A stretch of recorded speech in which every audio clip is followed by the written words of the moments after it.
Abi Sey, directrice générale du Fonds de financement de la formation professionnelle et technique, le 3FPT. L'objectif de la mission aujourd'hui, c'est une tournée de terrain que nous faisons. C'est d'abord une visite de courtoiserie auprès de l'académie, de l'inspecteur d'académie et de ses collaborateurs, mais également auprès de toutes les parties prenantes ici. Quand je dis parties prenantes, c'est que ce soit les collectivités, que ce soit les établissements, donc les centres de formation et tout ce qui gravite autour, les organisations professionnelles. C'est pour s'enquérir des besoins, c'est-à-dire qu'on se remette un peu à niveau tous ensemble des besoins liés à la formation professionnelle et technique. Il faut savoir que le 3FPT, dans son rôle de financement de la formation professionnelle et technique, a le devoir aujourd'hui d'accompagner toutes nos cibles que sont donc les travailleurs des entreprises, les organisations professionnelles, les jeunes, mais également les établissements de formation professionnelle, en tous les cas à se doter de tous les moyens qui tournent autour de la formation professionnelle.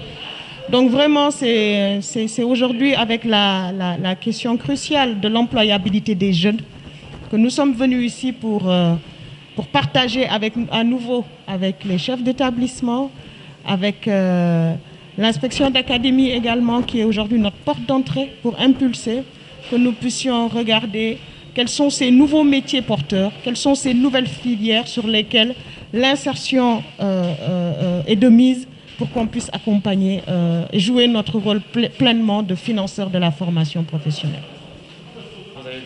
Alors, je pense qu'on a échangé avec l'inspecteur. Il y a beaucoup de choses à faire encore aujourd'hui et il est important pour nous, en tout cas, d'accompagner dans ce ciblage.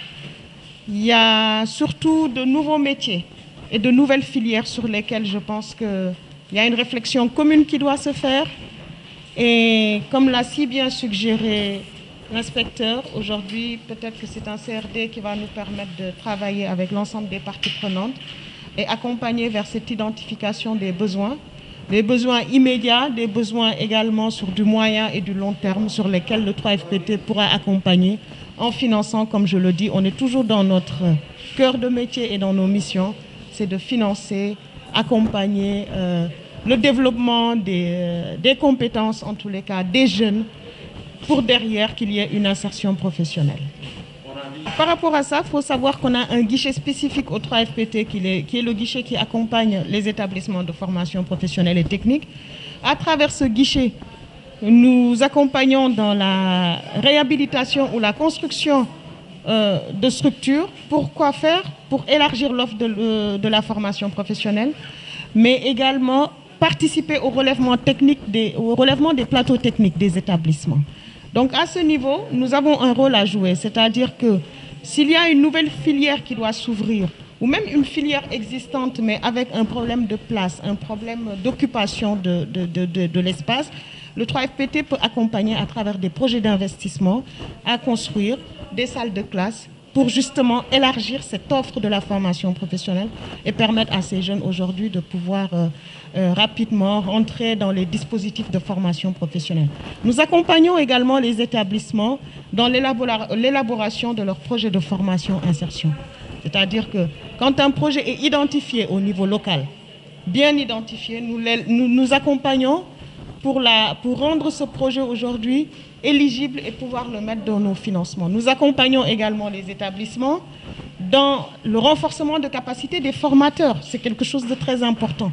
Et là aussi, le 3FPT est présent. Donc vous voyez que, à travers le guichet établissement, nous accompagnons dans le relèvement des plateaux techniques, la formation des formateurs, l'accompagnement dans l'élaboration des projets de formation, insertion, l'écriture de programmes également, mais également, autre chose que je n'ai pas citée, l'élaboration des plans stratégiques de développement des établissements. Le 3FPT finance également ces plans stratégiques, puisqu'aujourd'hui, on sait qu'avec la réforme de la formation professionnelle, l'autonomisation de ces centres aujourd'hui, c'est au cœur de toute cette problématique. Et pour être autonome, bien évidemment, il faut avoir un plan stratégique avec un cap, une feuille de route, un business plan qui permette aux établissements, à horizon 5 ans, de pouvoir se déployer. Alors, les prochaines étapes, c'est d'aller justement rencontrer d'autres parties prenantes. Comme je l'ai dit, hein, ce sont les établissements, nos partenaires, des organisations professionnelles, des organisations de femmes, parce qu'au-delà même de la formation au niveau des centres, nous accompagnons à travers le guichet entreprises et organisations professionnelles, des groupements, des entreprises, parce que quand on dit entreprise, ce n'est pas forcément une grande structure, ça peut être un GIE, c'est une entreprise également. Et là aussi, le 3FPT accompagne beaucoup. Alors, on se rend compte qu'il y a beaucoup de femmes. Il faut savoir qu'un GIE peut être aussi composé de mixtes, c'est-à-dire hommes ou femmes. L'essentiel, c'est qu'il y ait derrière une activité génératrice de revenus sur laquelle nous accompagnons dans le renforcement de capacités.